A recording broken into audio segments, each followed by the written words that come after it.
In this short, I will explain Savarna Dirgha Sandhi, Guna Sandhi. Let's get started.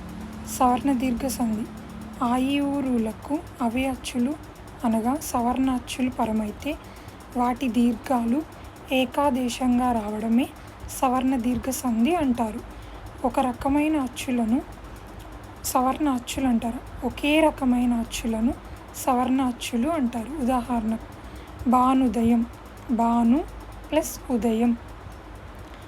మహీంద్రుడు, Mahi plus ఇంద్రుడు.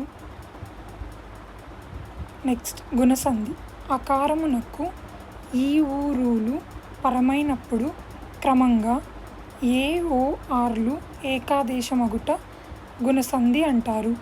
ఇక్కడ ఏ ఓ ఆర్లను గుణములు అంటారు. ఏకాదేశం అనగా అర్థం ఏమిటంటే పూర్వ పర వర్ణాల రెండిటి స్థానంలో ఒకటి మాత్రమే వస్తే లేదా రెండిటిని తీసివేసి మరొక అక్షరం వస్తే ఏకాదేశం అని అంటామన్నమాట.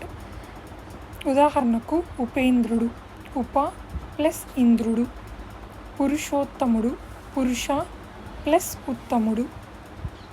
ఇక్కడ గమనిస్తే ఉపేంద్రుడు పదంలో ఉప ప్లస్ ఇంద్రుడు, పాలో ఆ ఉంది, ఆ ఈతో కలిసినప్పుడు ఏ పరమైంది. పురుషోత్తముడులో కూడా పురుషాలో షాలో ఆ ఉంది, ఆకి ఊ కలిసినప్పుడు ఓగా మారింది.